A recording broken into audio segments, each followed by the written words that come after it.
We're all aware of the crisis that we have in America today, and I've identified the lack of unity as a principal cause of that crisis. Not that it started the crisis, but that it prevents us from resolving it.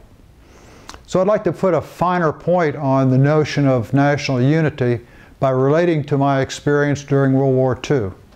Now, I was only 4 years old when the war started, but it was a very exciting period in my life because, of course, I didn't understand all the things that were going on.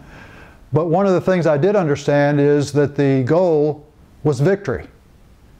Everyone understood that, and everyone contributed in some way to reaching that national goal. We're all well aware that about 6 million people donned the uniform and went off to war.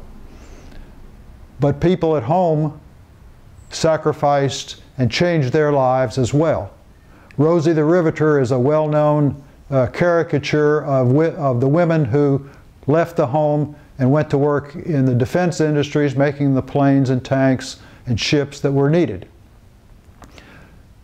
Others grew victory gardens and participated in rationing. My dad was on the ration board for tires and gasoline, and everyone contributed to the war effort. There were two groups that perhaps had some reason not to get involved in the war, but nonetheless did so.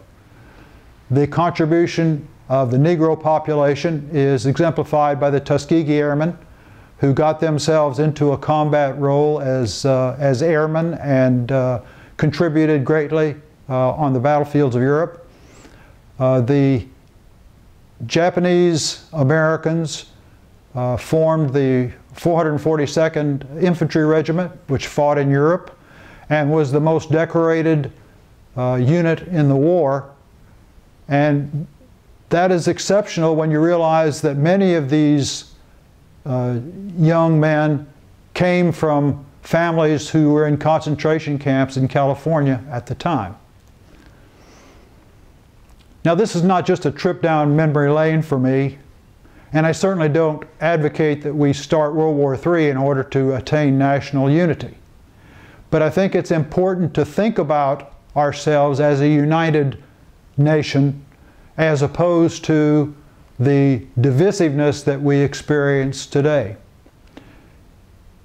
We're hearing too much about diversity and not enough about unity, in my view.